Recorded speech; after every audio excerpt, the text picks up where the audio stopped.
we're Lloyd and Mandy, husband and wife that have been traveling the world since 2021 as digital nomads. We've spent the last 5 months living in Playa del Carmen while exploring the Cancun and Riviera Maya regions.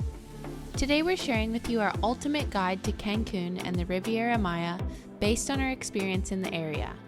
Whether you're visiting for a quick holiday or an extended stay like us, we hope this video will give you all the helpful tips you'll need to get the most out of your trip to this beautiful region in Mexico.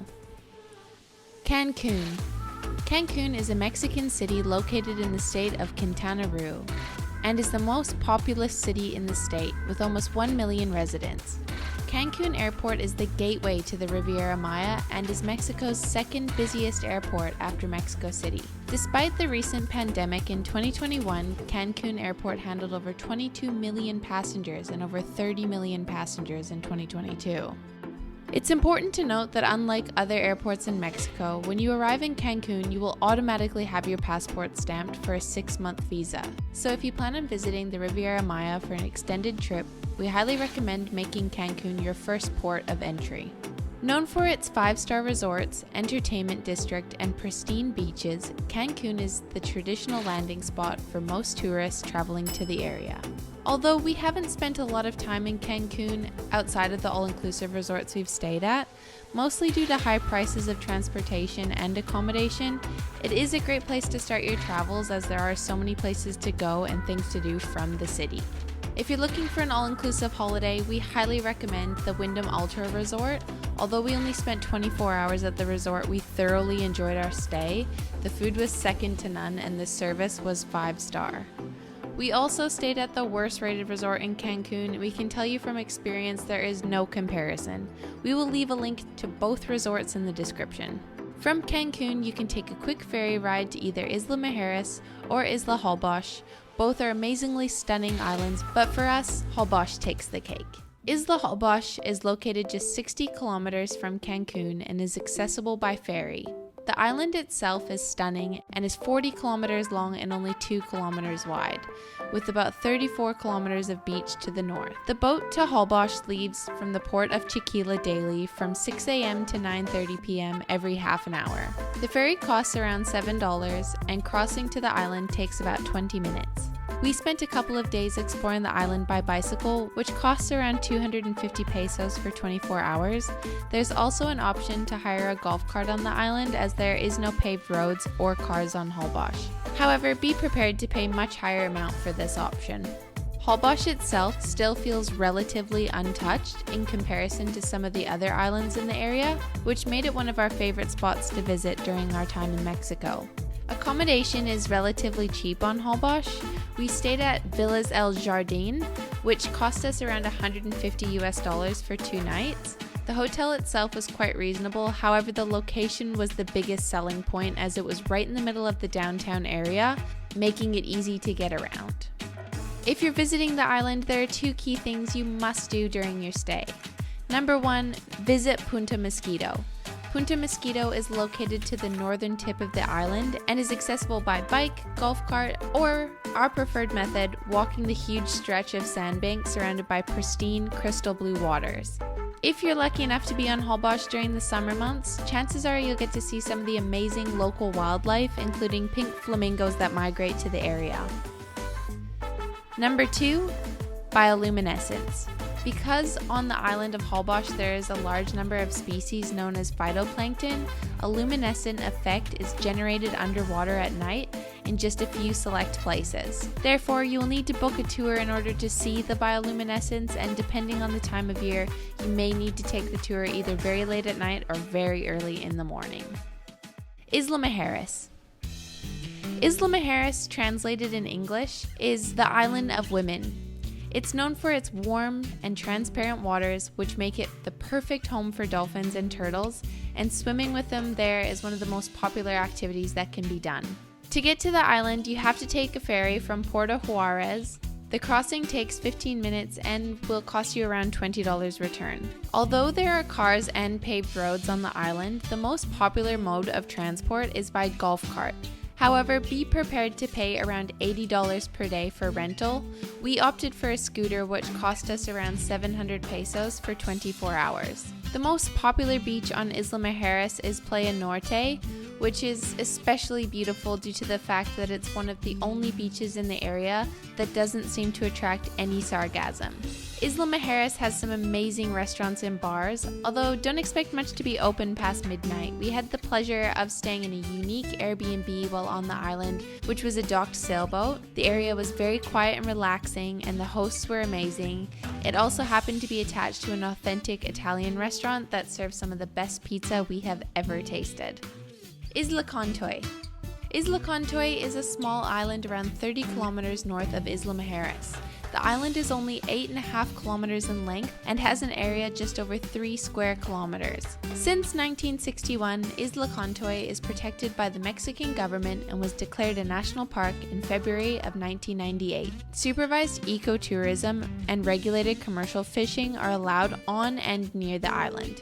Although only a few tour companies have permission to bring a maximum of 200 daily visitors to Isla Contoy. Visitors also need to apply for permission to visit the island at the park offices in Isla Mujeres or Cancun. 4 species of turtle find a safe haven for nesting on the beaches of the island, and the reserve is also a sanctuary to approximately 152 tropical marine birds. Unfortunately, our scheduled tour to the island was cancelled due to bad weather, but it was one of the most highly recommended destinations for us to visit in the area. Puerto Morelos. Puerto Morelos is the main port of the Mexican state of Quintana Roo and is located just 33 kilometers south of Cancun. Puerto Morelos, despite being a small town located between 2 great internationally recognized tourist developments, has an older history than Cancun and Playa del Carmen, which is made obvious by the beauty of the downtown area, including the iconic Leaning Lighthouse, which was inclined by Hurricane Beulah in 1967 and has been left as is ever since to symbolize the unshakable character of the people in the area. With a great seafood restaurant and street food scene, Puerto Morelos is a great place to escape the hustle and bustle of Cancun and Playa del Carmen, and often a favorite destination for expats looking to move somewhere a little quieter but still close enough to the action. Here you can find much cheaper accommodation and food prices than in surrounding areas, but be prepared to go without certain luxuries such as gyms and large supermarkets. Playa del Carmen has been our home base of choice for the last 5 months on and off, mainly due to many amenities such as grocery stores, gyms, restaurants, and hospitals. It's also super easy to get around as the central area is laid out in a grid format, with the main walking street of 5th Avenue being the center of the town, which also runs parallel with the beach. As long as you're staying within a few blocks of 5th Avenue, you should be able to walk pretty much anywhere. Alternatively, you can purchase a bike for quite cheap here. We bought ours for around 2,000 pesos each, and the seller will even buy it back off you when you decide to leave.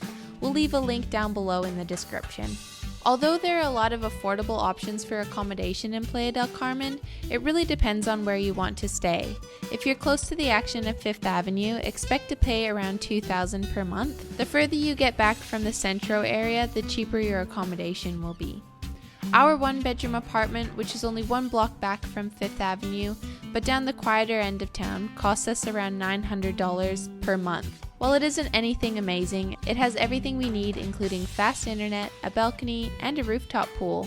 It's also dog-friendly and has lots of local shops and restaurants close by, so we really like it. Playa del Carmen is a tourism hotspot with many activities to do in the area, including diving, fishing, cenote tours, skydiving, and of course, nightlife. If you're visiting Riviera Maya for an extended period of time, we highly recommend making Playa del Carmen your home base.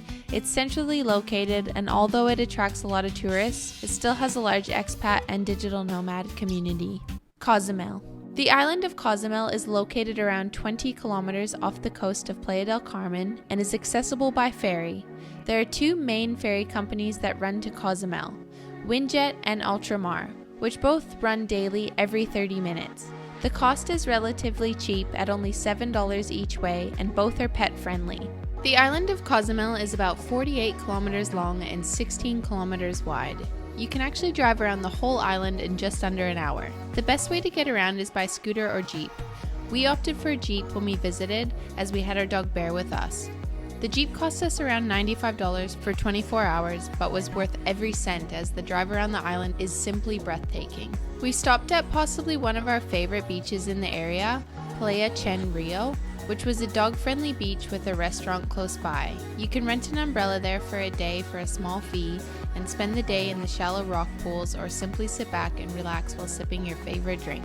While we were on Cozumel, we visited a great little brewery called Cerveceria Punta Sur that had amazing craft beer and pizzas and also allowed us to bring our dog with us. The town itself isn't exactly a party town, but there are plenty of great restaurants to choose from. As for accommodation, it is quite cheap for the area. We paid just $65 for a hotel room, which was pet friendly also. We will leave a link to the hotel room down below.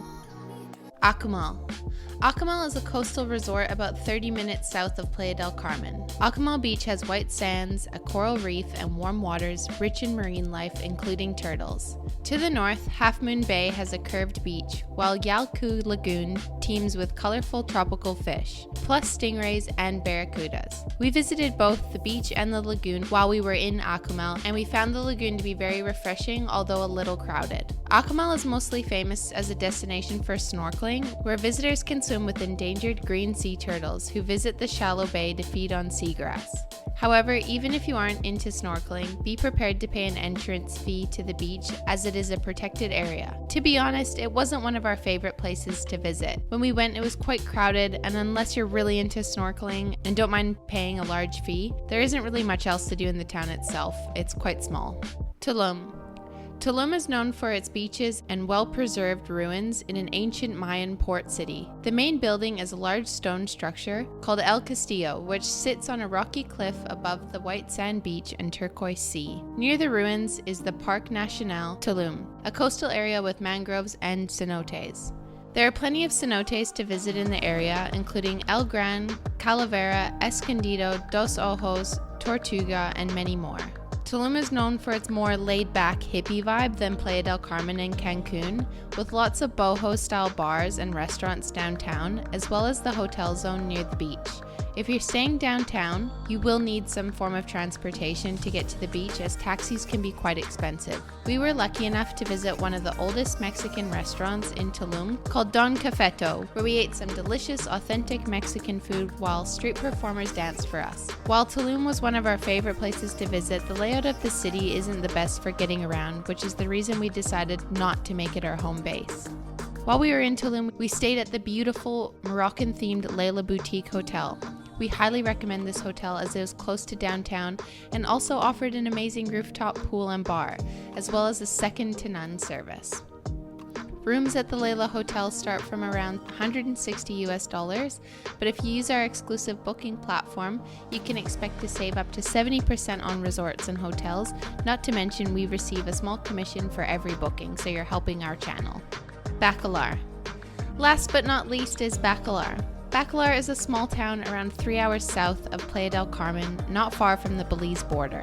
It's situated on Lake Bacalar, also called the Lagoon of Seven Colors due to its beautiful blue and turquoise hues. We were lucky enough to stay at the cutest little cottage just across the road from the lagoon and the Maracuya Beach Club, which was one of the coolest beach clubs we have ever been to. They even served bright blue beer.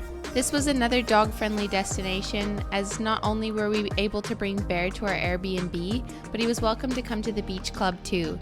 He literally spent the whole day jumping off the pier and swimming with the staff at the club, who were all extremely friendly. The town square has lots of beautiful art and a luscious plant life, but perhaps our favorite part of Bacalar was spending time at possibly the coolest bar we've been to in Mexico, Ice Cream Bar. Here you will find people dancing and singing on tables until all hours of the night. The staff are great at attracting new patrons and seem to have just as much fun as the customers. Although Bacalar is a bit further away than the rest of the places on this list, it's definitely worth a visit. You can also visit the famous Cenote Azul and Los Rapidos while you're there, where you can float down the river either by kayak or simply just using a life jacket and a snorkel.